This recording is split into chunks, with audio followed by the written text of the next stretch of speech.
kepada Allah Subhanahu wa taala.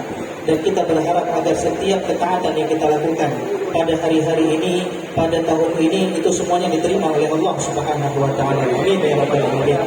Yang kami muliakan para guru-guru kami, para alim ulama, tengku-tengku, para asatidz, para orang tua kami, serta sidang jamaah majelis yang telah berhadir di Zawiyah Nurul Nabi ini yang tidak bisa kami sebutkan satu persatu. Insyaallah mudah-mudahan kita semuanya dipandang oleh Allah Subhanahu wa taala pada malam hari ini dengan pandangan rahmat-Nya. Amin ya rabbal alamin. Sidang jemaah majelis yang dirahmati Allah Subhanahu wa taala, alhamdulillah pada malam hari ini kita telah kedatangan di tengah-tengah kita sang singa aswaja. Kalau memang kita sering mendengar nama beliau, beliau yang sering mengkonter apa segala tuduhan-tuduhan yang dilontarkan kepada ahlu sunnah wal jamaah.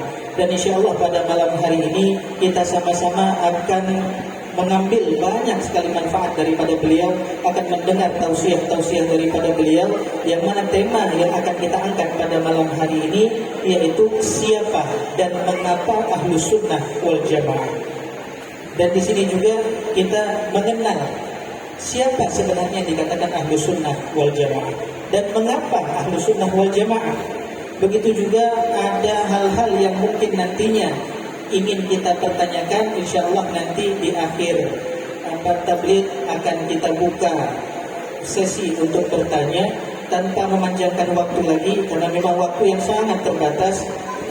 Kepada Kiai kita, Kiai Idrus Ramli, waktu dan tempat kami persilahkan.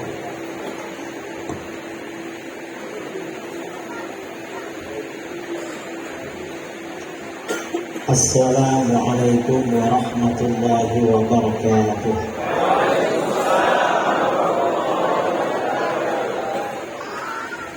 Bismillahirrahmanirrahim. Alhamdulillahi rabbil alamin. Lahul hamdu wa lahul fadlu wa lahul thana'ul hasan. Asyhadu an la ilaha illallah wahdahu la syarika lah. وأشهد أن سيدنا محمدا عبده ورسوله. اللهم صل على سيدنا محمد طب القلوب ودوائها وعافية الأبدان وشفائها ونور الأبصار وضيائها وقوت الأرواح وغذائها وعلى آله وصحبه وبارك وسلم. Amma ba'du. Para alim, para tengku, para guru, para asatidz, para orang tua yang saya muliakan dan saya hormati, wabil khusus pengasuh Zawiyah Nurul Nabi Al-Ustaz Tengku Jamhuri,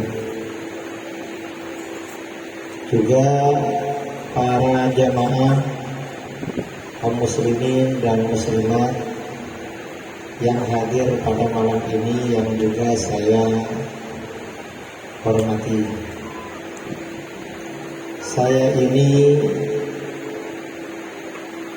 berinteraksi dengan orang Aceh sudah lama, sejak sebelum ke Aceh.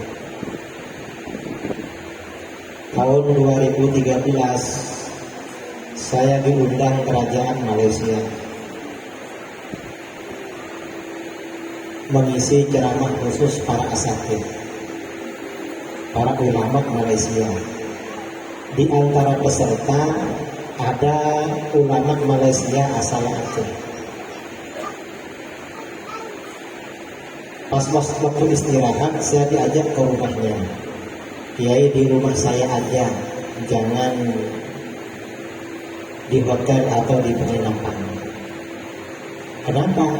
Saya orang Indonesia juga, dari Aceh.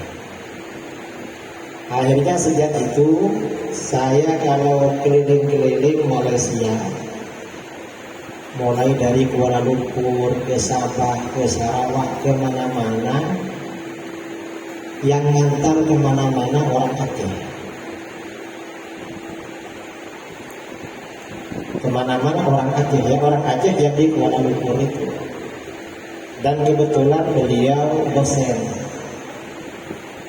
Saya kalau diundang kerajaan Malaysia, biasanya undangannya dua, undangan ke saya, kirimkan juga undangan ke kawan saya yang ngantar saya di Kuala Lumpur. Karena kalau dapat undangan, beliau ini juga nanti cuti dari kantornya dan dibiayai. Dibiayai, suami istri ikut saya. Itu pandainya orang Aceh.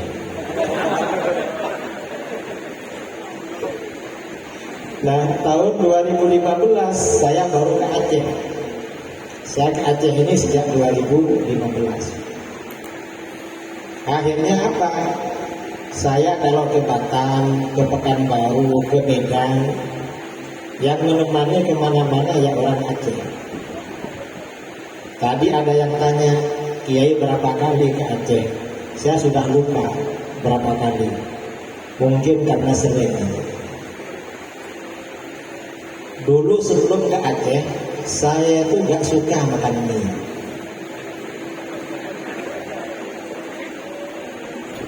Waktu ke Aceh pertama diajak makan mie. Karena gak biasa, saya mikir-mikir enak apa enggak ini. Karena di Jawa ya mie yang biasa-biasa itu. Setelah makan mie Aceh itu malah jadi ketagihan. Kalau ke Medan, ke Batam, pasti cari mie Aceh. Kalau mie Aceh gak cari, karena sudah di Aceh. Mie Aceh itu yang ada di luar Aceh. Yang di sini cuma mie gitu aja. Nah, tadi oleh saudara MC, ceramah saya malam ini diberi judul. Judulnya apa? Siapa Ahlus Sunnah wal Jamaah? Mengapa ada Ahlus Sunnah wal Jamaah? Nah, kalau ditanya begitu jawabannya simpel. Ahlus Sunnah wal Jamaah yang suka maulid,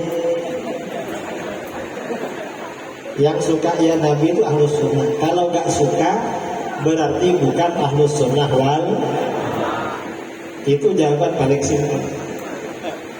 Kalau lagi acaranya tahlilan, ditanya Ahlus Sunnah siapa? Ahlus Sunnah orang yang suka tahlil. Yang gak suka tahlilan berarti bukan Ahlus Sunnah wal. Kalau lagi kita ziarah kubur ke Syekh Wala atau kemana, siapa Ahlus Sunnah? Yang suka ziarah kubur. Yang gak suka berarti bukan Ahlus Sunnah wal. Dan ini saudara, kita ini tadi kan membaca maulid. Orang Aceh ini kalau baca maulid luar biasa. Kalau orang Jawa, maulid Nabi itu rata-rata 1 bulan. 1 bulan selesai. Ada yang 40 hari. Tapi kalau di Aceh itu 4 bulan. Mulai Rabiul Awal sampai Jumadil Akhir. Saya dulu diundang bulan Rabiul Awal maulid Nabi. 2 bulan kemudian masih maulid kan. 4 bulan maulid lagi. Ini gak selesai-selesai. Dan ada yang lebih lama dari orang Aceh maulidnya. Mungkin ketularan orang Aceh. Saudara kita umat Islam di Banjar, Kalimantan Selatan, maulidnya 11 bulan. Mulai bulan Syawal sampai bulan Syakban. Maulid terus. Dan ini ya, acara maulid ini bagian dari ajaran Ahlus Sunnah wal. Mengapa ini dianggap bagian dari ajaran Ahlus Sunnah wal Jamaah? Bacaan-bacaan yang ada di dalam maulid itu menggambarkan keagungan Rasulullah. Tadi yang dibaca itu keagungan Rasulullah semua. Dan itu sungguhan saudara, itu gak berlebih-lebihan, memang apa adanya. Dan mungkin ada keagungan beliau yang tidak masuk dalam narasi-narasi yang kita baca dari awal. Mungkin masih ada keagungan beliau yang tidak masuk. Jadi bacaan-bacaan itu menggambarkan keagungan Rasulullah SAW. Dan ini orang-orang di luar Ahlus Sunnah wal Jamaah tidak sampai ke sana. Tidak sampai. Saya kira-kira sebulan yang lalu ngisi di masjidnya Wahabi. Saya ini biasa ngisi di masjidnya Wahabi dan berani. Pernah ngisi di lembaga Wahabi, pesertanya 40, sekitar 40 atau 50 ustadz-ustadz Wahabi alumni Timur Tengah. Saya sendirian. Jangan ajak teman lah. Artinya saya memang dialog dengan mereka. Pas saya datang ke Masjid Wahabi itu, mereka salaman biasa-biasa. Beda kan, kalau Ahlus Sunnah itu ketemu gurunya, apalagi gak kenal cium tangan. Kadang-kadang padahal dia bukan guru, bukan apa, mungkin karena bajunya, karena pakaiannya dikira guru, dicium tangannya. Itu orang Ahlus Sunnah. Saya datang biasa-biasa salaman, padahal saya sudah pakai jubah saudara. Dan jubahnya mahal. Ini sudah pakai jubah, salamannya biasa-biasa. Saya diminta jadi imam sholat isya. Saya jadi imam. Selesai jadi imam, saya zikir jahar. Saya pura-pura gak lihat dah. Saya anggap masjid saya sendiri. Habis itu doa bersama. Setelah itu saya tausiah kira-kira 1 jam. Saya menjelaskan isinya maulid, tapi gak bilang maulid, menjelaskan keagungan baginda Rasulullah SAW. Akhirnya apa yang terjadi? Selesai acara, mereka semua cium tangan. Artinya apa? Orang itu kalau tahu keagungan Rasulullah SAW, hatinya menjadi lembut saudara. Asalnya gak cium tangan, cium tangan. Mau pulang mereka bilang, Kiai, kalau bisa jangan cuma sekarang. Kapan lagi kesini? Nah, artinya apa? Itu ajaran Ahlus Sunnah wal bahwa Rasulullah SAW adalah manusia paling agung. Kalau dalam Jauharat Tauhid, ya, dalam Jauharat Tauhid, wa afdalul khalqi 'alal itlaq nabiyuna famil anishqan. Makhluk yang paling utama secara mutlak adalah Nabi kita sallallahu alaihi wasallam. Nabi kita ini makhluk paling utama, makhluk paling mulia, makhluk paling sempurna, makhluk paling baik. Bukan orang tapi makhluk, melampaui manusia, lebih mulia dari apapun makhluk-makhluk yang lain. Itu Rasulullah. Di bawah beliau nabi-nabi yang lain, para nabi di bawah beliau. Ini ajaran Ahlus Sunnah wal Jamaah. Kalau orang Wahabi menyaksikan, saya undangan ke Kalimantan Timur, ada orang tanya pada saya, Kiai, ada orang Wahabi baca khutbah. Apa khutbahnya? Kata dia, apa benar Rasulullah itu makhluk paling mulia, makhluk paling sempurna? Loh, ya benar, bukan gak benar. Kalau bukan beliau, siapa yang paling mulia? Bilang beliau yang paling mulia. Beliau ini paling mulia. Dan para nabi ini memang semuanya manusia pilihan. Dan yang paling terpilih adalah Nabi kita. Karenanya di dalam kitab-kitab aqaid, ya, di antara sifat wajib para nabi adalah ayyakuna akmalan nas. manusia paling sempurna. Para nabi ini semuanya manusia paling sempurna. Apanya yang sempurna? Khalqan wa khuluqan. Para nabi ini paling sempurna baik dari segi bentuk fisik dan penampilan maupun dari segi mental, aspek mental dan budi pekerti. Kita ini misalnya akhlak, budi pekerti. Punya seorang guru, punya seorang pemimpin, akhlaknya baik sekali. Orang-orang segan dan senang pada beliau. Dibandingkan akhlak para nabi tidak ada apa. Akhlak para nabi ini memang paling sempurna, saudara. Paling sempurna. Itu akhlak para nabi. Itu luar biasa ya. Salah satu contoh ya, akhlak beliau.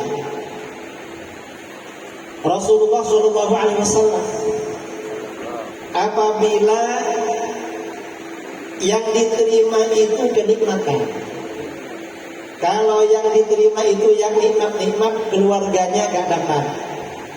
Tapi kalau yang dihadapi yang sulit-sulit, keluarganya dapat bagian duluan. Itu Nabi kita. Kalau yang sulit-sulit, keluarganya dapat dulu. Kalau yang enak-enak, keluarganya gak ada. Contoh, pada waktu perang Badar. Pada waktu perang Badar, ada 3 orang Quraisy maju ke depan, ngajak perang tanding.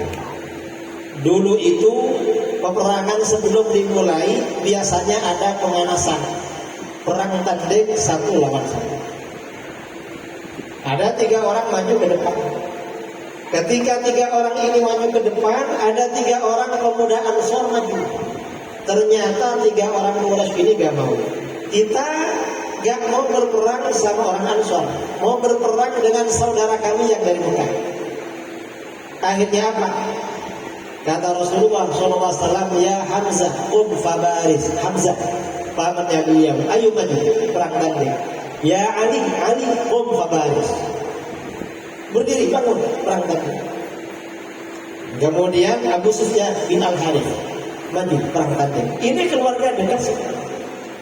Akhirnya dalam perang tanding itu 3 yang dari musyrik itu mati semua, sedangkan orang Islam, keluarga Rasulullah, Hamzah dan Ali ini hidup, 1-nya meninggal. Berarti berapa? 3-1. Artinya apa? Ketika yang dihadapi oleh beliau ini kesulitan, keluarganya dapat duluan. Tapi kalau yang diterima itu kenikmatan, saudara, keluarganya gak dapat. Rasulullah SAW dapat kiriman budak-budak banyak sekali. Siti Fatimah dan suaminya Sayyidina Ali ini kesulitan mengurusi pekerjaan rumah, butuh seorang pembantu. Mengapa butuh pembantu? Karena Sayyidina Ali ini putranya Sayyidina Hasan dan Sayyidina Husain itu usianya berdekatan. Sayyidina Hasan belum selesai menyusu, hamil lagi. Apa namanya kata orang Aceh? Kalau kata orang Jawa, sundul. Sundul itu artinya belum selesai nyusu, sudah ada adiknya lagi. Itu kan repot asuhnya. Akhirnya apa? Siti Fatimah menghadap Rasulullah SAW. Rasulullah minta budaknya 1 untuk bantu-bantu pekerjaan rumah. Ternyata Rasulullah gak jawab. Karena Rasulullah gak jawab, Siti Fatimah mendatangi Bunda Aisyah. Biasanya seorang suami kalau di lobi atau diminta melalui istri yang paling dicintai, biasanya dulu, oh ini karena gak jawab, coba melalui Bunda Aisyah. Akhirnya oleh Siti Aisyah disampaikan, Rasulullah gak jawab juga, gak luluh juga. Malam-malam ketika Sayyidina Ali dan Siti Fatimah sudah mau tidur baring-baring, tiba-tiba Rasulullah datang masuk. Sayyidina Ali mau bangun gak boleh, ala maka diguna. tetap di tempat, jangan bangun. Akhirnya apa? Kata Rasulullah, kamu minta budak, gak saya kasih. Budak itu mau saya jual, uangnya untuk biaya konsumsi para sahabat Ahlus Suffah. Ada sekitar sahabat, jumlahnya sekitar 400 atau 500 orang. Mereka gak punya keluarga, gak punya kerja. Yang menjamin kehidupannya Rasulullah SAW. Budak itu saya jual untuk biaya mereka. Kamu gak saya kasih, tapi kamu saya kasih yang lebih baik daripada yang kamu minta. Apa? Kalau mau tidur, baca subhanallah 33. Lalu alhamdulillah 33. Lalu Allahu Akbar 34. Semuanya 100. Itu lebih baik daripada yang kamu minta. Minta budak malah dikasih amalan. Artinya apa? Itu akhlak Rasulullah SAW. Beliau ini selalu terbaik. Akhlak beliau. Ini secara akhlak. Kemudian selain akhlak, para nabi siapapun ya, para nabi ini hormat. Secara fisik dan penampilan ini juga paling sempurna. Apa di antara kesempurnaan fisik para nabi? Banyak. Misalnya kekuatan. Para nabi ini badannya kuat-kuat. Kekuatan fisik para nabi dalam kitab-kitab aqaid, kitab-kitab syama'il, kitab-kitab khasa'is, kitab-kitab sirah, kekuatan fisiknya 40 kali orang biasa. Para nabi itu 40 fisik. Mengapa para nabi kuat-kuat? Karena kuat itu sempurna. Tidak kuat itu berarti kekurangan. Para nabi 40 kali orang biasa kekuatan fisik. Itu di antaranya. Kemudian juga di antara kesempurnaan fisik para nabi apa? Yang sering kita ungkap kata para ulama, para nabi itu harus ayyakuna ajmalan nas. Harus orang paling tampan, orang paling ganteng pada masa itu. Gak boleh orang yang mukanya pas-pasan, gak boleh. Mukanya pas-pasan jadi nabi gak boleh. Harus paling ganteng. Gak boleh kalah ganteng dengan orang biasa, gak boleh. Mengapa?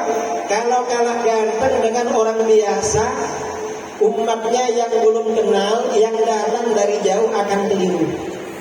Nanti dikira kawannya yang ganteng itu. Akan keliru. Karenanya para nabi ini memang paling ganteng. Rasulullah SAW bersabda, "Ma ba'athallahu nabiyyan illa hasanal wajhi hasanas saut." Allah tidak mengutus seorang nabi kecuali seseorang yang tampan wajahnya, merdu suaranya. Wajahnya tampan, suaranya merdu-merdu. Wa kana nabiyyukum ahsanahum wajhan wa ahsanahum sautan. Dan nabi yang diutus pada kalian adalah nabi yang paling tampan wajahnya, paling merdu suaranya. Ini para nabi memang gak ada yang biasa-biasa. Karena ini sifat wajib saudara. Dan ini harus tahu, umat Islam harus tahu. Mengapa? Kalau gak tahu bahaya, akibatnya fatal. Di negeri kita ini sering ya ada orang ngaku-ngaku jadi nabi. Betul. Setelah ditengok mukanya pas-pas, kadang di bawah setan.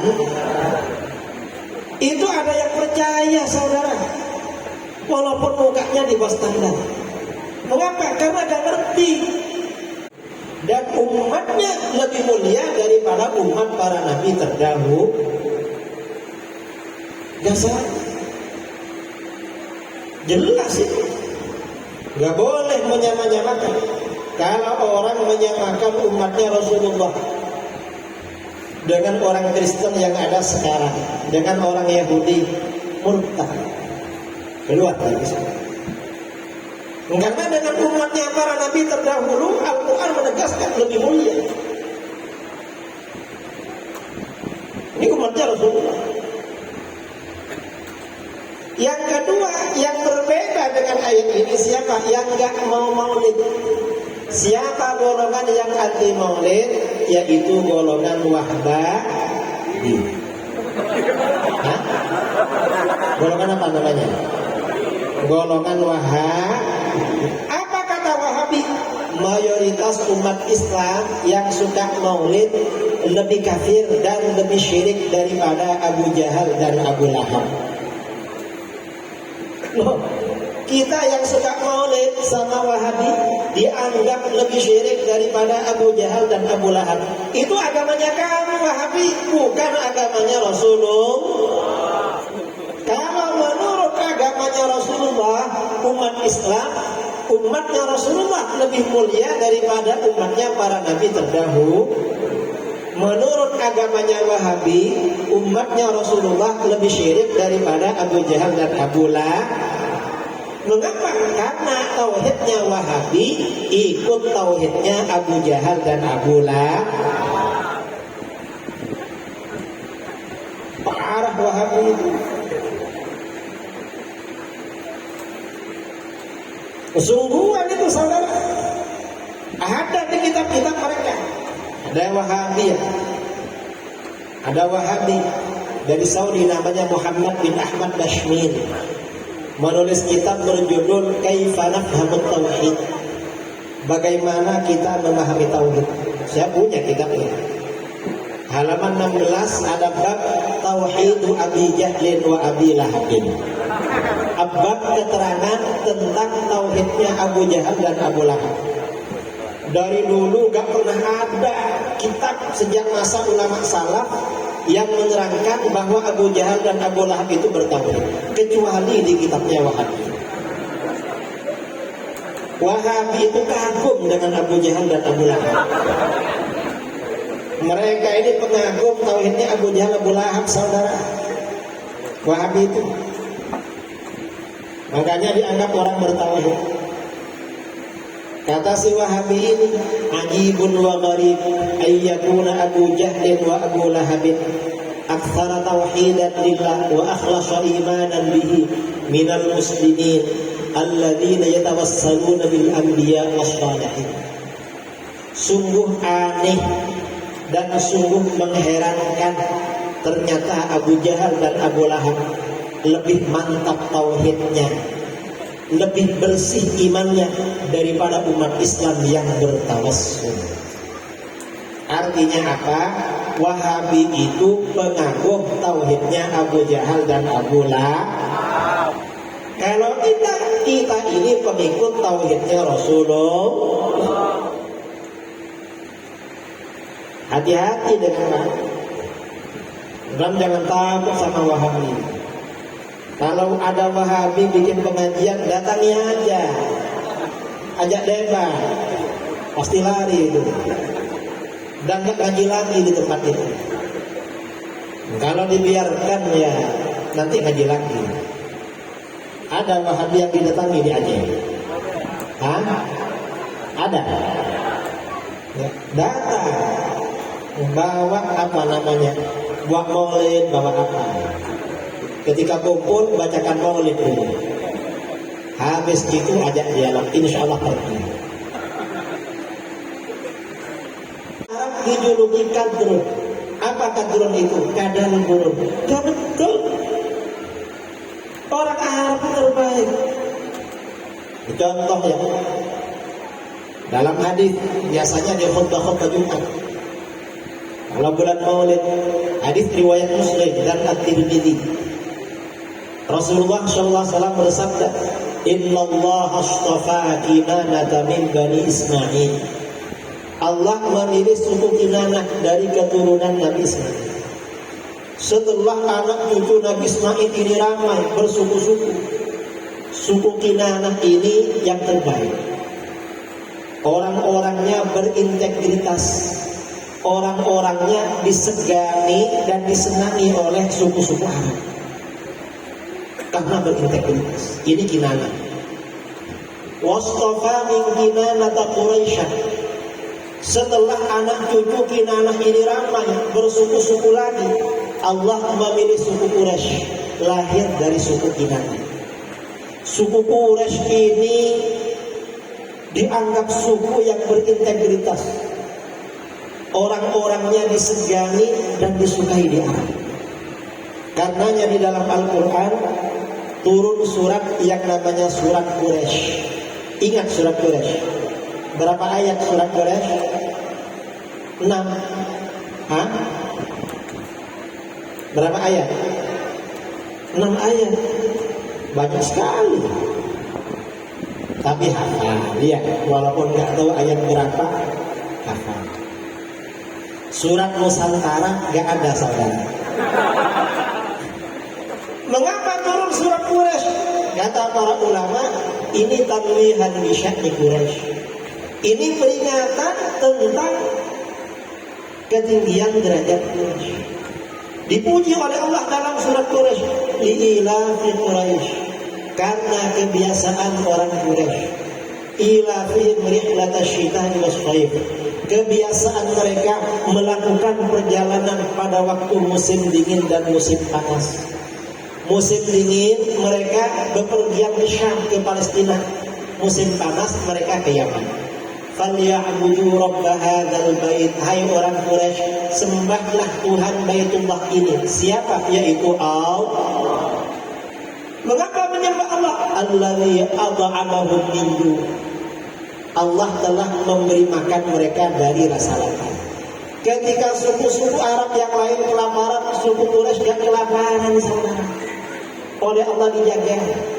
Mengapa? Karena ada Baitullah. Musim dingin orang Quraisy ini cari barang-barang ke Syam. Musim panas ke Yaman. Musim haji orang-orang Arab menyerbu Mekah. Dagangan mereka laris. Karena mereka pedagang, banyak uangnya, gak kelaparan, kaya-kaya. Mirip orang Aceh. Di Batam, di Malaysia, di Medan, pedagang-pedagang banyak orang Aceh. Sampai di Pekanbaru, sampai di Jakarta.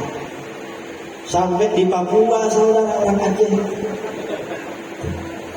Saya ini sudah keliling mana-mana Indonesia. Sampai di Manado ada orang Aceh. Pedagang. Abu Quraisy ini karena berdagang gak kelaparan. Suku-suku Arab yang lain lapar, Quraisy gak kelaparan. Oleh Allah dicukupi. Lapar itu bahaya. Orang itu kalau lapar nanti melakukan tindakan-tindakan yang nakal. Orang Quraisy dijaga oleh Allah gak nakal-nakal. Wa amanahum min khauf. Dan Allah memberi rasa aman mereka dari ketakutan. Artinya apa? Ketika suku-suku Arab yang lain ketakutan, Quraisy takut. Karena suku-suku yang lain, suku sebelahnya kelaparan, diserbu, saudara. Harta bendanya dirampas, orangnya dibunuh, dijadikan budak. Suku Quraisy aman, nggak ada yang berani. Kalau malam hari orang-orang Arab bepergian dirampok. Orang Quraisy pergi ke mana saja di Jazirah Arab, malam-malam jumpa dengan rampok, dicegat. Jumpa dengan begal, dicegat. Orang Quraisy bilang, loh, kok cegat saya? Kenapa? Saya orang Quraisy dari Mekah. Perampoknya gak berani, segan. Makanya orang kalau bepergian kemana-mana, sebelum berangkat baca surat Quraisy. Kalau baca surat Quraisy aman, saudara. Atau pergi ke satu daerah, sampai di daerah itu ada rasa takut, baca surat Quraisy aman. Imam Nawawi menerangkan dalam kitab Al-Quran amalan-amalan dari para ulama. Orang-orang Indonesia yang kosongan kerja di Malaysia, kalau jumpa saya Pak Kiai, gimana caranya biar gak ketangkap polis? Kamu baca surat Quraisy terus menerus. Aman nanti. Ini surat Quraisy. Memang orang Arab luar biasa nih Quraisy. Kemudian wastafatu Quraisy Bani Hashim. Setelah anak cucu Quraisy ini ramai, Allah memilih keluarga Bani Hashim. Bani Hashim ini keluarga Quraisy yang paling tinggi levelnya, paling tinggi, paling dihormati di Mekah keluarga Bani Hashim. Karenanya ketika Abrahah datang ke kota Mekah akan menghancurkan Ka'bah, yang ditemui adalah Abdul Muttalib bin Hashim, kakek baginda Rasulullah SAW. Mengapa? Pemimpin nomor 1 di kota Mekah. Nah, kemudian wastafani min Bani Hashim, dan Allah memilih aku lahir dari keluarga Bani Hashim. Fa'ana khiyarun min khiyar, aku adalah yang terpilih dari sekian banyak golongan pilihan. Aku adalah yang terbaik dari sekian banyak golongan yang baik-baik. Artinya apa? Bangsa Arab yang melahirkan Rasulullah itu lebih baik daripada bangsa yang lain. Ini pakai dalil. Sebenarnya nggak pakai dalil itu bisa, saudara. Bisa. Saya ini tahun 2003 pernah tinggal di Eropa. Dan di Eropa itu banyak orang Aceh.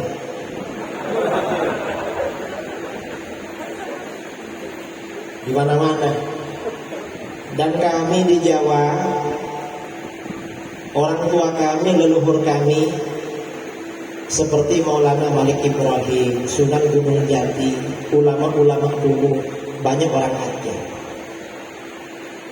Bahkan sebagian ahli sejarah, suku Madura itu dulu tentara Aceh yang dikirim ke Jawa untuk memerangi Hindu. Gak pulang lagi ke Aceh, tinggal di Madura dan Bawean. Karenanya orang Madura karakternya mirip orang Aceh.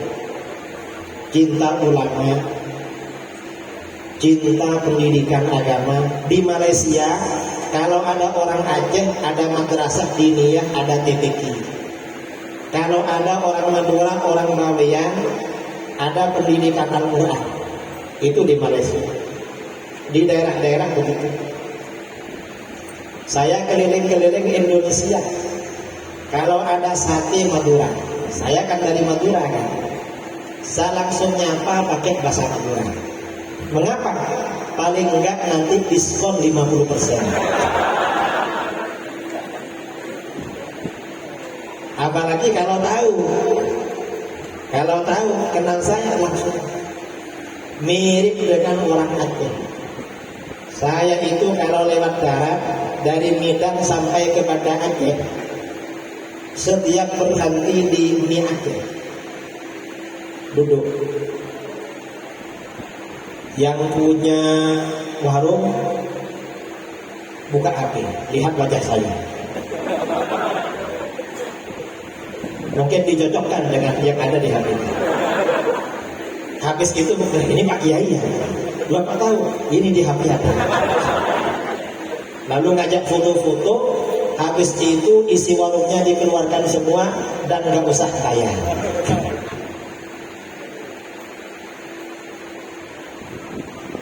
Nah, saya tahun 2003 kemana? Ke Eropa, ke Inggris. Sebelum berangkat ke Inggris, kawan-kawan bilang sama saya, Gus, apa? Nanti di Inggris, kalau jumpa 5 orang gadis di jalan, itu yang cantik 6 orang. Loh, kok gitu? 6 orang, yang 5 itu orangnya, yang satunya bayangannya.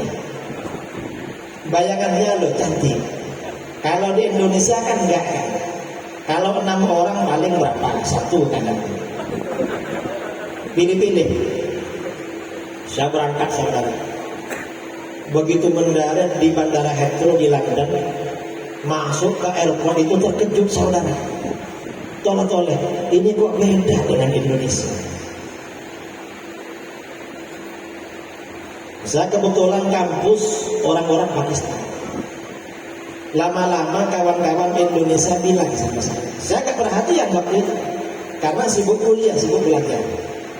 Kawan-kawan ini ternyata rajin melakukan penelitian. Gus, apa? Ternyata ya Orang Inggris itu yang cantik-cantik masih kalah dengan orang Pakistan dan India. Lah betul tak? Iya kan? Coba lihat. Akhirnya ikut meneliti juga. Iya.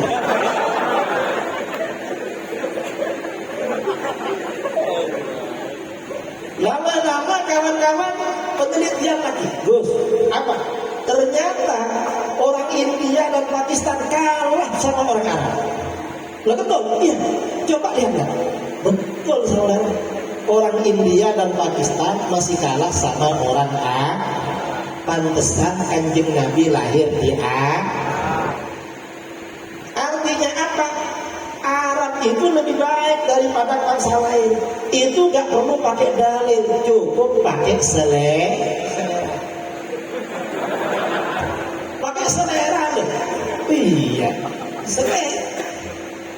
Artinya pakai akal sehat itu gak perlu dalil. Ini kok ada orang Arab katanya gak bagus. Ya bagus, lebih bagus. Karena Rasulullah lahir di Nusantara. Para nabi ini harus paling ganteng. Kalau lahir di Nusantara, ya kalah saing dengan yang di sana. Para nabi nggak boleh kalah saing. Ini secara fisik. Kemudian tadi ya Nusantara itu bilang orang Arab itu katanya ganteng, kadang buruk. Gak betul itu. Mengapa? Orang Arab itu pakai baju. Sejak masa jahiliyah bajunya lengkap. Yang perempuan pakai kerudung, yang laki-laki pakai gamis. Mereka ini dari fanatiknya pada baju. Apa namanya ya? Dari sukanya pada baju. Untuk yang sombong-sombong, orang Arab itu bajunya dibuat menjuntai di bawah mata kaki isbah. Karenanya begitu Rasulullah SAW diutus, diingatkan, man jarra thawbahu khuyala dakhalan nar. Siapa yang membuat bajunya menjuntai di bawah mata kaki karena sombong masuk neraka. Orang kalau pakai gamis, pakai sarung di bawah mata kaki karena sombong hukumnya hak. Kalau nggak sombong tidak hak. Itu orang jahiliyah maksudnya yang sombong. Kalau orang Indonesia pakai sarung, sarungnya di bawah mata kaki gak haram. Mengapa? Karena kita sombongnya gak pakai sarung memang. Wong sarungnya kadang sarung wadimor, harganya 60.000. Kadang hadiah dari masjid bulan Ramadan. Ada yang sarungnya hadiah tahunan itu. Sombong gimana? Sarungnya kayak gitu. Orang-orang Wahabi yang gak suka maulid, mereka pakai gamis, pakai celana, pakai sarung separuh betis. Mengapa? Katanya kalau isbal haram, sombong. Wahabi ini yang cingkrang cuma pakaiannya, tapi hatinya Masya Allah isbal saja. Hatinya yang di bawah mata kaki. Sombong banget. Sombong itu di hati, bukan di pakaian. Itu orang Arab. Artinya apa? Orang Arab itu pakaiannya lengkap. Beda dengan bangsa Nusantara. Bangsa Nusantara ini minim bajunya. Orang Nusantara dulu yang laki-laki kan banyak ya, sebagian suku-suku pedalaman di Sumatera, Kalimantan. Itu bangsa Nusantara. Yang laki-laki itu paling minim pakaiannya. Mengapa? Yang ditutup cuma yang depan. Dulu kasih koteka kayak apa ya? Kayak paralon gitu ya. Dibuat dari atas, paralonnya besar. Mengapa dibuat besar? Agar dikira punya dia besar. Padahal kecil isinya. Karena memang khas Nusantara, kecil-kecil, imut-imut.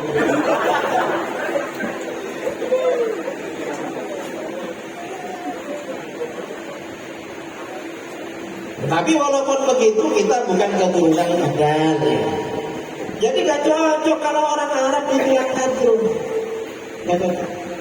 Ya ini yang orang-orang ngawur ini. Nah, dari sini para ulama kita memahami Karena Rasulullah ini pilihan dari pilihan. Bagaimana kata para ulama? Kedua orang tua beliau itu masuk surga. Kedua orang tua Rasulullah masuk surga. Mengapa masuk surga? Kata Rasulullah, aku ini yang terbaik, lahir dari yang baik-baik. Masa baik-baik masuk neraka? Dan itu banyak dalilnya.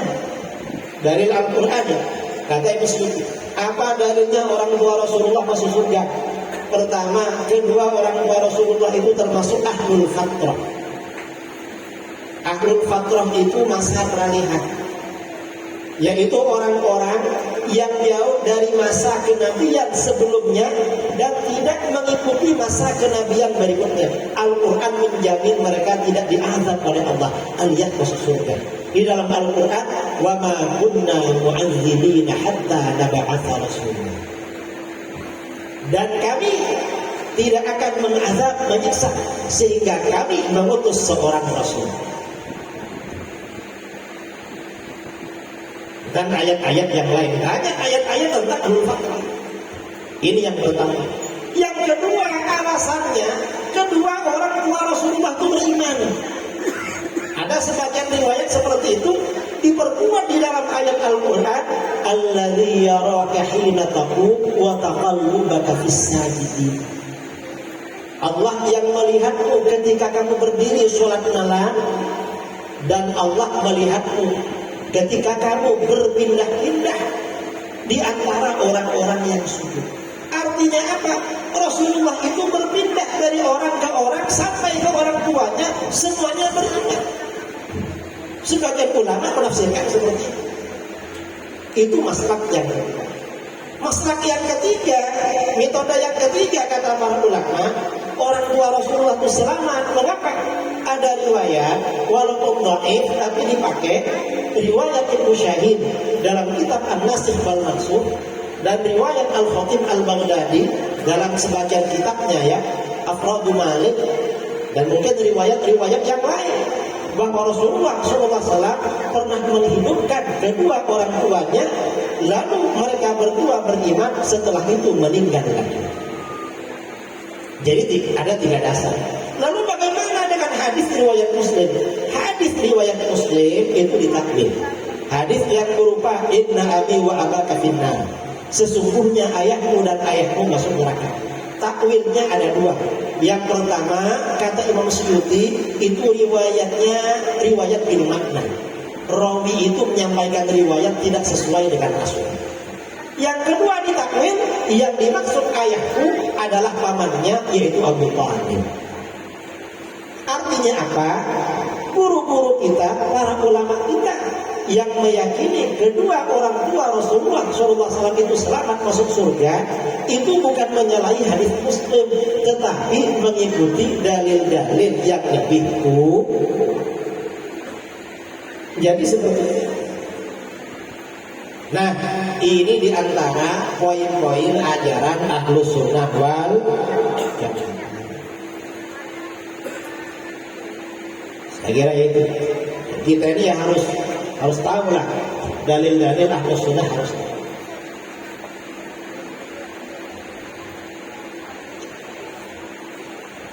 Dan yang dibaca dalam narasi-narasi Maulid itu semuanya adalah tentang keagungan baginda Rasulullah. Perlu diterangkan sedikit demi sedikit. Saya cuma menjelaskan poin-poin pokoknya saja yang berkaitan dengan bacaan-bacaan tadi. Nah, barangkali ini yang perlu saya sampaikan, karena sebagian ini sudah capek-capek saya perhatikan ya. Mungkin karena malam ini malam tahun Natal. Ini bukan tahun baru kita. Ini Kristen yang Januari, Februari kita sudah dulu Muharram. Kita sekarang udah akhir tahun. Sekarang ini bulan Jumadil, Jumadil Ula atau Jumadil Tsani? Jumadil Ula ya. Lupa, yang ingat cuma Desember orang-orang itu. Karena memang akhir zaman ya begitu, orang itu ikut barang. Dulu umat Islam itu bulan yang dipakai itu bulan Muharram dan seterusnya. Ini bulan Januari, Februari itu warisan Belanda, warisan penjajah. Dan kita diminta ikut merayakan tahun baru. Kita nggak ikut-ikut itu, tapi kita ganti dengan ajaran Maulid Nabi. Insyaallah barakah. Saya kira itu yang perlu saya sampaikan. Kalau ada yang mau ditanyakan silahkan. Sebelum saya tutup saya kembalikan kepada MC. Mungkin saudara-saudara ada yang mau bertanya, boleh bertanya apa saja, cuma jawabannya terserah saya. Alhamdulillah.